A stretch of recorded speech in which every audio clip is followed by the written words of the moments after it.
جی عزیز طلبہ، آج کا جو ٹاپک ہے وہ آپ نے بڑا زبردست قسم کا آپ کو تیار ہونا چاہیے۔ وجہ یہ ہے کہ یہی جن لوگوں نے عربی رکھی ہوئی ہے یہی چیز ان کو سیکنڈ ایئر میں کام آئے گی، یعنی کہ فرسٹ ایئر میں، یہ سیکنڈ ایئر میں پوری 20 نمبر کی یہ صورت آتی ہے عربی کے اندر۔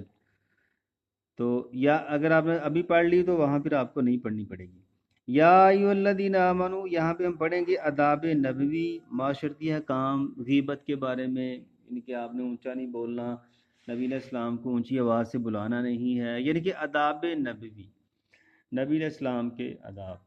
تو کچھ آیات کا پس منظر بھی ہے، اب آپ نے یہاں پہ پس منظر بھی بیان کرنا ہے، یعنی کہ سورۃ الحجرات شروع ہو رہی ہے نا، اس وجہ سے یا ایھا الذین آمنوا لا تقدموا بین یدی اللہ ورسولہ، اے ایمان والو اللہ اور اس کے رسول سے آگے نہ بڑھو، واتقوا اللہ، اور اللہ سے ڈرو، ان اللہ سمیع علیم، بے شک اللہ سننے والا جاننے والا ہے۔ سورۃ الحجرات کی جو پہلی آیت ہے، آپ یہ سمجھے کہ اس میں آپ نے کیا بیان کرنا ہے؟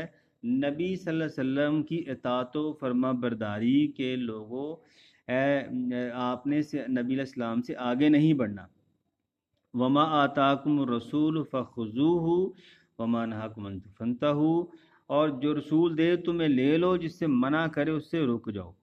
یعنی کہ ٹاپک کیا ہے؟ نبی صلی اللہ علیہ وسلم کی اطاعت و فرمان برداری۔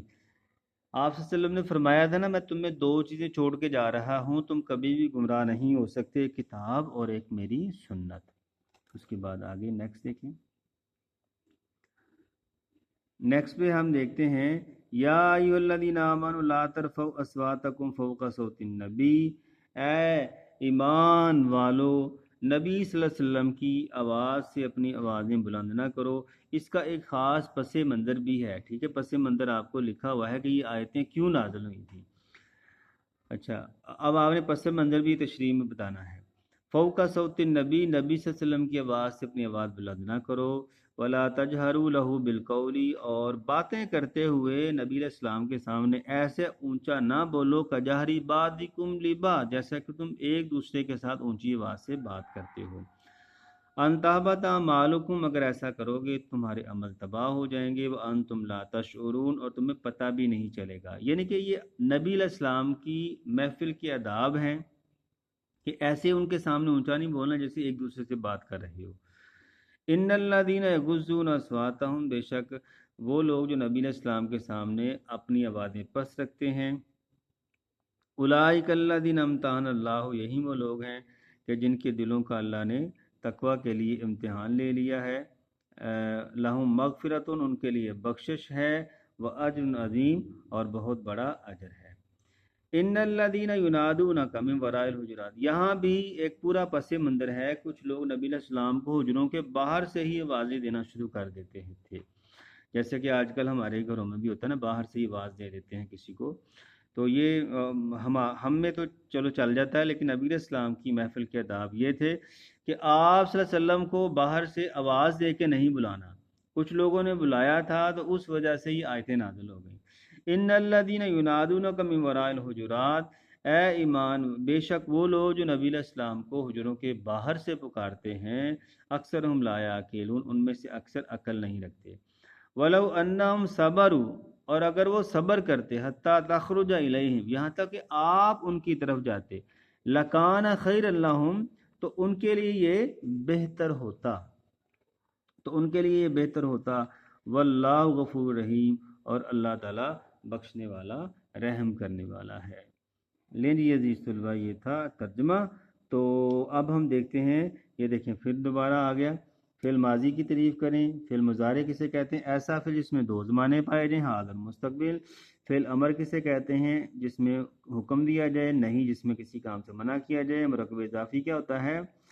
ایسا مرکب جس میں ملکیت کا اظہار پایا جائے۔ ضمیر کسے کہتے ہیں؟ رفع جر کسے کہتے ہیں؟ ٹھیک ہے جی، تو یہ بار بار وہی چیزیں آ رہی ہیں۔ تو اللہ اور اس کے رسول کا معاملہ ایک ہے، تو یہاں پہ کہا یا لا تقدموا بین یدی اللہ ورسولہ، اللہ اور اس کے رسول سے آگے مت بڑھو، یعنی کہ رسول کی اطاعت اللہ کی گویا کہ اطاعت ہوتی ہے نا، کیونکہ رسول صلی اللہ علیہ وسلم جو ہیں وہ اپنی مرضی سے تو نہیں نا کوئی کام کرتے، وہ تو اللہ کا حکم ہوتا ہے، پھر ہی جو ہے وہ بتاتے ہیں۔ تو نبی علیہ السلام کا یہاں پہ مقام آپ نے بیان کرنا ہے کہ آپ صلی اللہ علیہ وسلم کا مقام و مرتبہ بازد خدا بزرگ توئی قصہ مختصر. تو جب تک نبی علیہ السلام نہ جب تک کٹمرو میں خواجہ بطحا کی حرمت پر خدا شاہد ہے کہ کامل میرا ایمان ہو نہیں سکتا. اداب مجلس نبوی آواز بلند نہیں کرنا، کیونکہ جب بڑوں کی محفل میں بیٹھیں تو پھر ہمیں چاہیے کہ وہاں پہ خاموش ہی رہیں. آواز بے تکلفی کی ممانعت، یعنی کہ جیسے ہم ایک دوسرے سے یاری دوستی میں بات کر رہے ہوتے ہیں، یہاں منع کیا گیا کہ آپ نے ایسے نہیں بولنا بلکہ ادب سے بولنا ہے. ادب نبوی کا ثمر تقویٰ ہے. ٹھیک ہے، تو آپ صلی اللہ علیہ وسلم نے فرمایا ہے لیس منا من لم یرحم صغیرنا ولم یوقر کبیر ولم یعرف شرف کبیرنا. وہ شخص ہم میں سے نہیں ہے جو ہمارے چھوٹوں پر رحم نہ کرے اور ہمارے بڑوں کی عزت نہ کرے. تو آداب نبوی اشعار وہی پرانے آ جائیں گے نبی علیہ السلام کی شان کے حوالے سے. نبی علیہ السلام سے ملاقات کے آداب کیا ہیں؟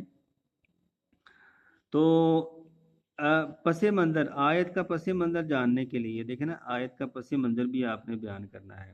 تو کچھ لوگ آپ صلی اللہ علیہ وسلم کو جو عرب کے بدو تھے وہ باہر سے ہی پکارنا شروع کر دیتے تھے. کیا کہتے تھے آ کے؟ یا محمد اخرج الینا، اے محمد ہماری طرف آئیے، ہماری بات سنیے. تو حجروں کے باہر سے ان کو منع کیا گیا کہ آپ نے نہیں پکارنا، کیونکہ نبی علیہ السلام کے بعد آرام کا وقت بھی ہوتا تھا تو وہ آ کے جو ہے وہ پھر آوازیں دیتے رہتے تھے. لیکن یہ تھا نبی علیہ السلام کی شان، عظمت، ان کی محفل کے آداب کے بارے میں. تو ملتے ہیں جی نیکسٹ لیکچر میں. اللہ حافظ. ڈسکرپشن ضرور چیک کیجیے گا، میں نے وہاں پہ بہت ساری چیزیں آپ کے لیے دوں گا.